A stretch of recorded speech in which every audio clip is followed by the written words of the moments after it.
겨울은 조용히 찾아오지만 사람의 마음은 그렇지 않습니다. 첫눈은 언제나 소리를 숨기고 옵니다. 그날도 다르지 않았습니다. 새벽 공기는 나뭇가지 끝에서 유리처럼 차갑게 얼어붙어 있고 장독대 뚜껑 위로 내려앉은 눈은 하얀 숨을 쉬는 것처럼 고요했습니다. 그런데 이상하게도 그렇게 예쁘게 내리는 눈이 그날따라 반갑지가 않았습니다. 마음속에 묵직하게 내려앉는 불길한 느낌이 먼저 스며들어왔기 때문입니다. 마을 방송 스피커가 첫눈보다 먼저 사람들의 마음을 흔들었습니다. 남천 씨가 갑자기 쓰러져 병원으로 옮겨졌습니다. 현재 의식이 없다고 합니다. 스피커에서 흘러나온 음성은 낡은 기계 특유의 삐걱거림 때문인지 더 떨리고 더 차갑게 들렸습니다. 저는 한동안 장독대 앞에 서서 멍하니 눈발을 바라봤습니다. 눈은 참 부드럽게 내려오는데 사람 마음속에는 거센 바람이 몰아치는 아침이었습니다. 남천 아저씨는 새벽마다 가장 먼저 대문을 여는 분이었습니다. 누구보다 먼저 눈을 쓸고 누구네 굴뚝에서 연기가 안 나면 문 두드려 괜찮은지 확인하던 사람. 그분이 쓰러졌다는 소식은 첫눈보다 훨씬 차갑게 마을을 덮었습니다. 저는 장갑을 낀 손으로 난간을 짚으며 조용히 속삭였습니다. 겨울이 길겠구먼. 아주 길겠어. 마을회관 난로는 겨울이 되면 사람들을 자연스레 한 곳으로 모이게 합니다. 난로 안에서 장작이 타들어가며 내는 타닥타닥 소리는 마치 오래된 기억들이 서로 부딪혀 불꽃을 만들고 있는 듯합니다. 고구마 굽는 냄새는 금세 회관 안을 가득 채웠고 어르신들은 하나둘 자리를 잡으며 말없이 난로 쪽으로 두 손을 내밀었습니다. 남천 아저씨 소식이 전해진 이날은 평소보다 유독 조용했습니다. 모두들 불 앞에 앉아 있지만 생각은 각자의 사정으로 한참 멀리 떠나 있는 듯 했습니다. 영순 할머니가 뜨끈한 고구마를 반으로 쪼개며 중얼거렸습니다. 저 양반은 남 도울 줄만 알았지 정작 자기 몸은 돌볼 줄 모르니 원. 누구도 그 말에 반박하지 못했습니다. 요즘 뉴스만 봐도 심근경색이 늘었다고, 젊은 사람도 이유 없이 쓰러진다고 하니 나이 든 사람들은 그 소식이 더 가깝고 더 무겁게 와닿는 모양이었습니다. 난로 앞에서 서로의 얼굴을 바라보는 순간마다 우리 모두가 남천 아저씨 일을 다른 사람 얘기가 아니라고 느끼고 있다는 게 보였습니다. 저는 그 모습을 보며 조용히 생각했습니다. 겨울이 참 무섭기도 하지 마음이 가장 먼저 얼어붙게 하니 오후가 되자 눈발은 더 굵어졌습니다. 저는 농협에 들렀다 나오다가 마을 입구에서 트럭 한 대가 눈길에 미끄러져 멈춰 서 있는 걸 발견했습니다. 바퀴는 헛돌고 젊은 배달 청년은 당황한 얼굴로 안절부절 못하고 있었습니다. 어이구, 젊은 친구. 이 길은 눈 오면 이래요. 제가 다가가자 청년은 거의 울상이 되어 말했습니다. 아저씨 혼자 어쩔 줄을 모르겠어서. 저는 창고에 있던 모래포대를 실어와 트럭 바퀴 밑에 뿌렸습니다. 청년과 둘이서 힘을 합쳐 차를 조금씩 밀자 결국 트럭은 방향을 잡고 천천히 길을 올라가 주었습니다. 엔진 소리가 멀어질 때까지 바라보던 청년은 얼어붙은 손을 비비며 고개를 깊숙이 숙였습니다. 혼자였으면 진짜 큰일 날 뻔했어요. 저는 그에게 천천히 말했습니다. 겨울은요, 사람을 혼자 두면 안 돼요. 금방 얼어붙어요. 그 말이 제 귀에도 오래 남았습니다. 저녁 무렵 눈이 그친 줄 알았더니 다시 고요하게 퍼지기 시작했습니다. 그런 시간에 병원에서 전화가 왔습니다. 남천 아저씨의 상태가 위중하고 수술 여부를 결정해야 한다는 이야기였습니다. 그 말은 어둠보다 더 불안하게 마음을 가라앉혔습니다. 아저씨 가족들은 서울에서 내려오는 중이라고 했습니다. 저는 그 소식을 듣고 오래된 기억 하나가 떠올랐습니다. 몇 해 전 겨울 장작을 나르다가 남천 아저씨가 혼잣말처럼 누군가의 이름을 중얼대던 날이었습니다. 그때 저는 아무 생각 없이 흘려들었지만 지금 생각하면 그 이름은 아저씨 마음속에서 아직 정리되지 못한 사람, 언젠가 꼭 만나야 하는 사람이었겠지요. 그 이름이 이제 와서 마음속에 더 또렷이 떠오르는 게 어쩐지 예감 같기도 했습니다. 밤사이 한파가 더 맹렬해지더니 결국 마을 전체가 정전이 되어버렸습니다. 전기가 나가자 집집마다 보일러가 멈추고 찬 기운이 금방 방 안으로 스며들었습니다. 그런데 신기한 건 불편함이 사람들을 더 가까이 붙게 만들었다는 것입니다. 마을 회관에서는 촛불을 나눠주고 혼자 사는 집에는 두어 명씩 들어가 함께 이불을 덮고 밤을 버텼습니다. 부엌에서는 오래된 화로를 꺼내 따끈한 고구마를 굽고 모두가 작은 불 하나의 의지에 서로의 체온을 나누었습니다. 어둠이 깊을수록 서로의 목소리는 더 크게 들리고 서로의 손길은 더 따뜻해졌습니다. 저는 그 모습을 바라보며 생각했습니다.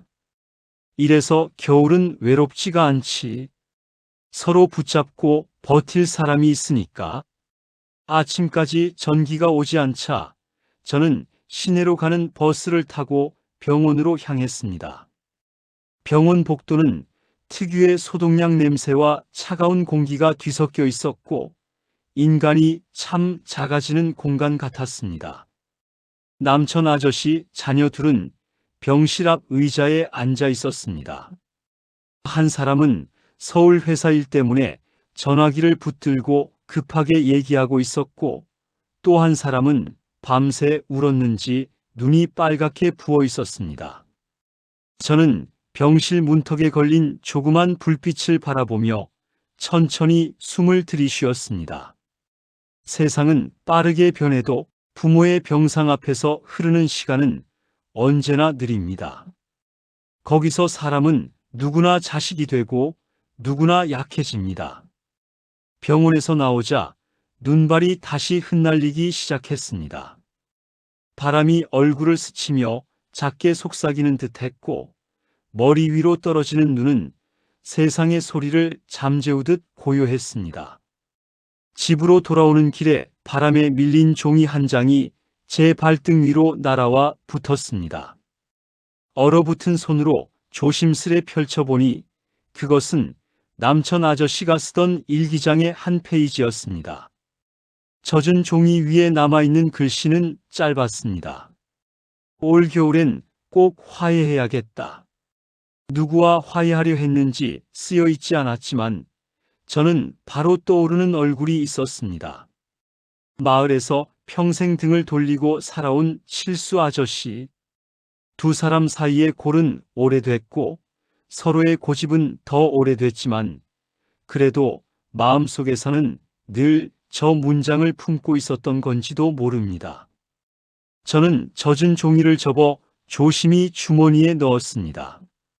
며칠 뒤 회관 난로 앞에서 칠수 아저씨가 혼자 멀뚱히 앉아 있는 걸 봤습니다.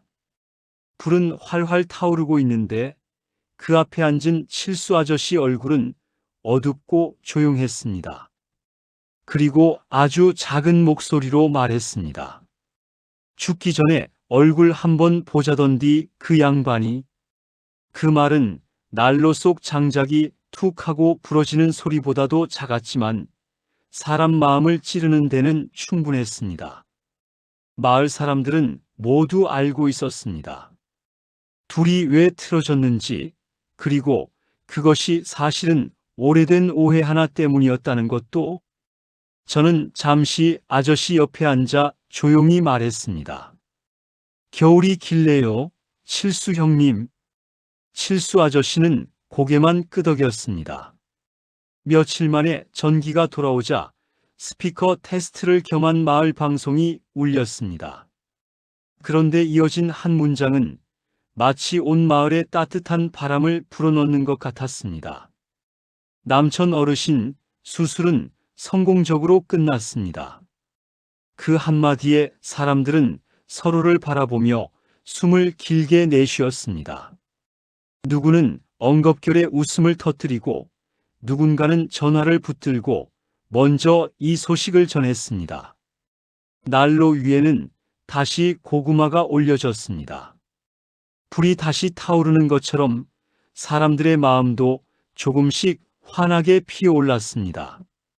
남천 아저씨 병실에 가보니 도시에서 내려온 손자들이 침대 주변을 빙 둘러서 있었습니다. 아이들은 두꺼운 패딩에 장갑을 끼고 얼굴은 붉게 상기되어 있었습니다. 할아버지, 일어나면 자주 찾아뵐게요. 약속해요. 아이들의 목소리는 병실 공기를 깨고 환하게 퍼졌습니다. 그 순간 남천 아저씨의 손끝이 아주 미세하게 움직였습니다. 딸은 눈물을 훔쳤고 의료진도 미소를 지었습니다. 겨울 속에서도 사람 마음이 움직이는 소리는 참 조용하고 참 따뜻합니다. 병원 복도에서 칠수 아저씨와 남천 아저씨의 딸이 마주쳤습니다. 둘은 잠시 서로를 바라보다 딸이 조용히 말했습니다. 저희 아버지 많이 보고 싶어 하셨어요. 칠수 아저씨는 말없이 모자를 벗어들고 고개를 낮췄습니다. 그 작은 행동 하나에 담긴 미안함과 그리움이 복도 전체에 퍼지는 듯 했습니다. 제가 마을로 돌아오니 손자 미나와 동현이가 눈썰매를 타고 있었습니다. 둘이 넘어지고 구르고 하면서도 까르르 웃는 모습이 얼마나 따뜻하던지 얼어붙은 공기마저 부드럽게 녹는 느낌이었습니다. 할아버지 친구는 괜찮아졌어요? 저는 웃으며 말했습니다. 응, 이제 괜찮아지실 거야. 겨울은 추워도 사람 마음은 따뜻하거든. 며칠 뒤 남천 아저씨가 퇴원해 마을로 돌아왔습니다. 회관 난로 앞에서 따뜻한 차를 마시던 아저씨는 칠수 아저씨를 향해 천천히 고개를 들었습니다. 올 겨울은 이 말 하려고 버틴겨. 그리고 아주 조용히 말했습니다. 미안해요, 친구.